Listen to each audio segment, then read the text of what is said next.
الحمد لله رب العالمين والصلاة والسلام على سيد المرسلين أما بعد فأعوذ بالله من الشيطان الرجيم بسم الله الرحمن الرحيم الصلاة والسلام عليك يا رسول الله وعلى آلك وأصحابك يا حبيب الله الصلاة والسلام عليك يا نبي الله وعلى آلك وأصحابك يا نور الله.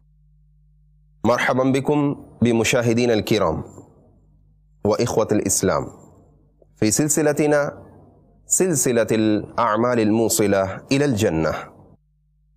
حديثنا اليوم عن ثواب صلاة التطوع في البيت وثواب من حافظ على 12 ركعة في اليوم والليلة، وما هو ثواب ركعتي الفجر.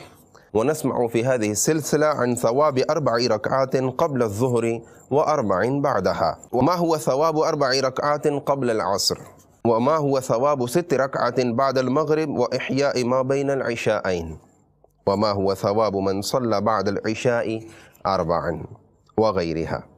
وكما معلوم لديكم، أولا نسمع الصلاة على رسوله الكريم، على النبي الكريم صلى الله تعالى عليه وآله وسلم. وإليكم حديث عن أبي بردة رضي الله تعالى عنه قال: قال رسول الله صلى الله عليه وآله وسلم: من صلى علي من أمتي صلاة مخلصا من قلبه صلى الله عليه بها 10 صلوات ورفعه بها 10 درجات وكتب له بها 10 حسنات ومحى عنه 10 سيئات. صلوا على الحبيب صلى الله تعالى على محمد وعلى آله وصحبه وبارك وسلم. إخوة الإسلام وأعزائي المشاهدين، ما هو ثواب صلاة التطوع في البيت؟ إليكم أحاديث عن زيد بن ثابت رضي الله تعالى عنه أن النبي صلى الله تعالى عليه وآله وسلم قال: صلوا أيها الناس في بيوتكم فإن أفضل صلاة المرء في بيته إلا الصلاة المكتوبة، أي صلاة في جماعة.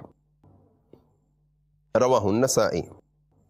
وعن جابر بن عبد الله رضي الله تعالى عنهما قال: قال رسول الله صلى الله عليه وآله وسلم: إذا قضى، أي إذا أنهى، إذا قضى أحدكم الصلاة في مسجده فليجعل لبيته نصيبا من صلاته، فإن الله جاعل في بيته من صلاته خيرا بركة. رواه مسلم. وعن أبي موسى رضي الله تعالى عنه عن النبي صلى الله تعالى عليه وآله وسلم قال: مثل البيت الذي يذكر الله فيه والبيت الذي لا يذكر الله فيه مثل الحي والميت. رواه البخاري. وعن عبد الله بن سعد رضي الله تعالى عنه قال: سألت رسول الله صلى الله عليه وآله وسلم: أيما أفضل، الصلاة في بيتي أو الصلاة في المسجد؟ قال: ألا ترى إلى بيتي ما أقربه من المسجد، ولأن أصلي في بيتي أحب إلي من أن أصلي في المسجد، إلا أن تكون صلاة مكتوبة. رواه أحمد. أعزائي المشاهدين، ما هو ثواب من حافظ على 12 ركعة في اليوم والليلة؟ تعالوا بنا إليكم بعض الأحاديث. عن أم حبيبة بنت أبي سفيان رضي الله تعالى عنهما قالت: سمعت رسول الله صلى الله عليه وآله وسلم يقول: ما من عبد مسلم يصلي لله تعالى في كل يوم 12 ركعة تطوعا غير فريضة إلا بنى الله له بيتا في الجنة، أو إلا بني له بيت في الجنة. رواه مسلم. وزاد فيه، رواه مسلم والترمذي، وزاد فيه 4 قبل الظهر وركعتين بعدها وركعتين بعد العشاء وركعتين قبل صلاة الغداء، أي قبل صلاة الفجر. وما هو ثواب ركعتي الفجر؟ تعالوا بنا إليكم بعض الأحاديث. عن عائشة رضي الله تعالى عنها عن النبي صلى الله تعالى عليه وآله وسلم قال ركعة الفجر خير من الدنيا وما فيها وفي رواية لهما أحب إلي من الدنيا جميعا رواه مسلم.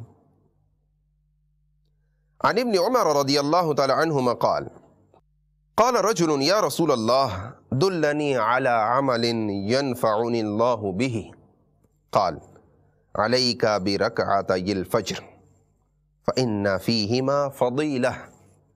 وفي رواية سمعت رسول الله صلى الله عليه وسلم يقول لا تدعوا الركعتين قبل صلاة الفجر فإن فيهما الرغائب.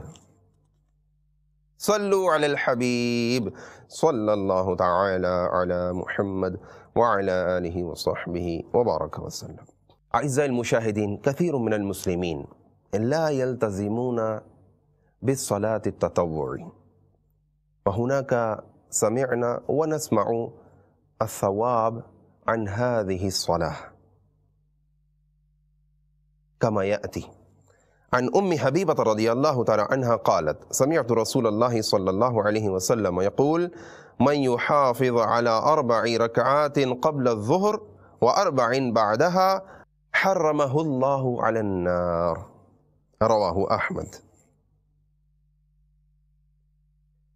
وعن عبد الله بن السائب رضي الله تعالى عنه أن رسول الله صلى الله عليه وآله وسلم كان يصلي 4 بعد أن تزول الشمس قبل الظهر وقال إنها ساعة تفتح فيها أبواب السماء فأحب أن يسعد لي فيها عمل صالح. عن البراء بن عازب رضي الله تعالى عنه عن النبي صلى الله تعالى عليه وآله وسلم قال من صلى قبل الظهر 4 ركعات كأنما تهجد بهن من ليلته ومن صلاهن بعد العشاء كمثلهن من ليلة القدر. سبحان الله. عن عمر رضي الله تعالى عنه قال سمعت رسول الله صلى الله عليه وآله وسلم يقول 4 قبل الظهر وبعد الزوال تحسب بمثلهن في السحر وما من شيء إلا وهو يسبح الله تلك الساعة. ثم قرأ أي قرأ هذه الآية يتفيأ ظلاله عن اليمين والشمائل سجدا لله وهم داخرون. عن ثوبان رضي الله تعالى عنه أن رسول الله صلى الله عليه وآله وسلم كان يستحب أن يصلي بعد نصف النهار فقالت عائشة يا رسول الله صلى الله عليه وسلم أراك تستحب صلاة هذه الساعة قال يفتح فيها أبواب السماء وينظر الله تبارك وتعالى بالرحمة إلى خلقه وهي صلاة كان يحافظ عليها آدم ونوح وإبراهيم وموسى وعيسى على نبينا وعليهم الصلاة والسلام. تعالوا بنا نلتزم بهذه الصلاة في تلك الساعة. أعزائي المشاهدين، ينبغي لنا أن نلتزم بالصحبة الصالحة كما بيئة الدعوة الإسلامية. لو نسافر مع قافلة المدينة مع الدعاة إلى الله تعالى ل3 أيام ل12 يوما أو ل30 يوما نعتكف في المساجد نصلي 5 صلوات مع الجماعة وأيضا نصلي الصلوات التطوع كما التهجد كما الضحى والأوابين وغيرهما. إن شاء الله تعالى نكسب هذه الحسنات في قافلة المدينة. أعزائي المشاهدين، إليكم حديث عن أبي أيوب رضي الله تعالى عنه عن النبي صلى الله تعالى عليه وآله وسلم قال أربع قبل الظهر ليس فيهن تسليم تفتح لهن أبواب السماء. وخرجه الطبراني إلا أنه قال أبو أيوب لما نزل رسول الله صلى الله عليه وآله وسلم علي رأيته يديم أربعا قبل الظهر وقال إنه إذا زالت الشمس فتحت أبواب السماء فلا يغلق منها باب حتى يصلى الظهر فأنا أحب أن يرفع لي في تلك الساعة خير. وعن قابوس عن أبيه قال أرسل أبي إلى عائشة أي صلاة رسول الله صلى الله عليه وآله وسلم كان أحب إليه أن يواظب عليها؟ قالت كان يصلي أربعا قبل الظهر يطيل فيهن القيام ويحسن فيهن الركوع والسجود.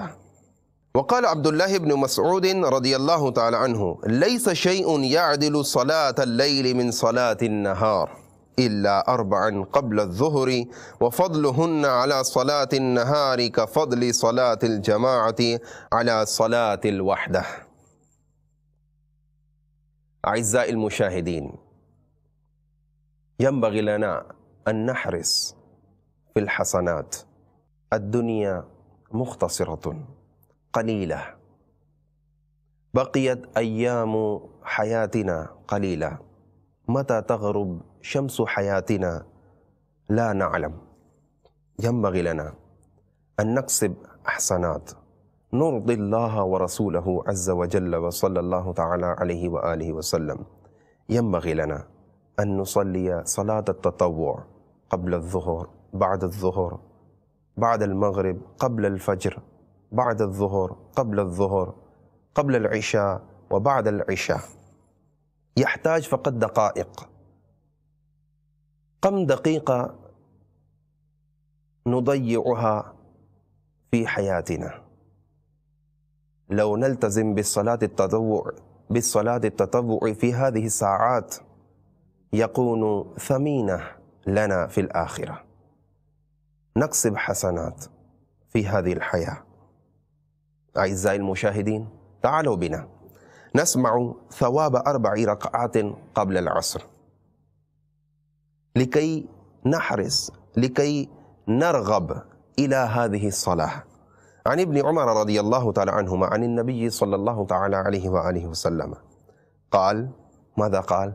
رحم الله امرأ صلى قبل العصر 4. وماذا نقول؟ هذا التطوع ليس بلازم وليس ضروري ومستحب، غير واجب وليس فرض، ليس بلازم. نعم، ليس بلازم. لو نضيع أو لا نركع هذه الركعات لا نكون من الآثمين، ولكن المؤمن حريص الحسنات. ينبغي لنا أن نكسب الحسنات. عن أم سلمة رضي الله تعالى عنهما عن النبي صلى الله تعالى عليه وآله وسلم قال من صلى 4 ركعات قبل العصر حرم الله بدنه على النار. اللهم أجرنا من النار. كلنا ندعو الله تعالى اللهم أجرنا من النار. نعم، ينبغي لنا أن ندعو الله تعالى أيضا، ولكن أيضا نريد أيضا نعمل الأعمال الحسنة، الأعمال الموصلة إلى الجنة. عن أم حبيبة بنت أبي سفيان رضي الله تعالى عنهما قالت قال رسول الله صلى الله عليه وآله وسلم من حافظ على 4 ركعات قبل العصر لم تمسه النار. عن علي رضي الله تعالى عنه قال رسول الله صلى الله عليه وآله وسلم لا تزال أمتي يصلون هذه 4 ركعات قبل العصر حتى تمشي على الأرض مغفورا لها مغفرة حتما. اللهم اغفر لنا ولكل مؤمن ومؤمنة. أعزائي المشاهدين وإخوتي في الله، أحبتي في الله، الآن نسمع ما هو ثواب 6 ركعات بعد المغرب. عن أبي هريرة رضي الله تعالى عنه قال رسول الله صلى الله عليه وآله وسلم من صلى بعد المغرب 6 ركعات لم يتكلم فيما بينهن بسوء عدلنا بعبادة 12 سنة. وعن عمار بن ياسر رضي الله تعالى عنه قال رأيت حبيبي رسول الله صلى الله تعالى عليه وآله وسلم يصلي بعد المغرب 6 ركعات وقال من صلى بعد المغرب 6 ركعات غفرت له ذنوبه وإن كانت مثل زبد البحر. عن عائشة رضي الله تعالى عنها عن النبي صلى الله تعالى عليه وسلم قال من صلى بعد المغرب 20 ركعة بنى الله له بيتا في الجنة. صلوا على الحبيب صلى الله تعالى على محمد وعلى آله وصحبه وبارك وسلم. أحبتي في الله، إليكم بعض الأحاديث عن ثواب من صلى بعد العشاء 4. تقدم في الصلاة قبل الظهر حديث البراء عن النبي صلى الله عليه وسلم من صلى قبل الظهر 4 ركعات كأنما تهجد بهن من ليلته ومن صلاهن بعد العشاء كمثلهن من ليلة القدر. عن أنس رضي الله تعالى عنه قال قال رسول الله صلى الله عليه وآله وسلم 4 قبل الظهر ك4 بعد العشاء و4 بعد العشاء كعدلهن من ليلة القدر.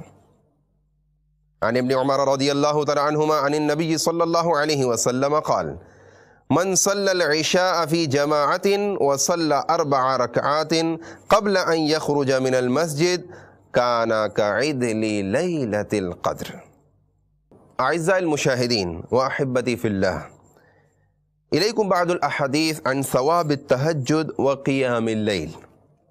عن أبي هريرة رضي الله تعالى عنه قال قال رسول الله صلى الله عليه وسلم أفضل الصيام بعد رمضان شهر الله المحرم وأفضل الصلاة بعد الفريضة صلاة الليل. رواه مسلم.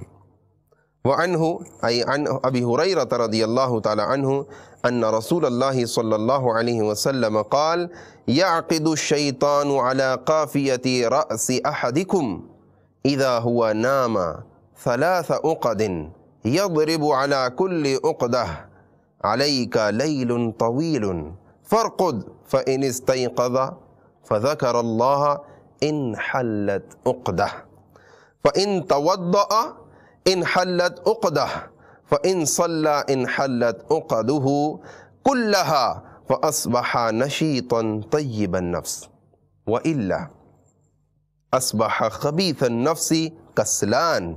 رواه البخاري ومسلم وابن ماجه إلا أنه قال فيصبح نشيطا طيب النفس قد أصاب خيرا وإن لم يفعل أصبح كسلا خبيث النفس لم يصب خيرا. رواه ابن خزيمة فزاد آخره فحلوا عقد الشيطان ولو بركعتين. وعن عقبة بن عامر رضي الله تعالى عنه قال سمعت رسول الله صلى الله عليه وسلم يقول الرجل من أمتي يقوم من الليل يعالج نفسه إلى الطهور وعليه عقد فإذا وضأ يديه انحلت عقده وإذا وضأ وجهه انحلت عقده وإذا مسح رأسه انحلت عقده وإذا وضأ رجليه انحلت عقدة فيقول الله عز وجل للذين وراء الحجاب انظروا إلى عبدي هذا يعالج نفسه يسألني ما سألني عبدي هذا فهو له. رواه أحمد وابن حبان.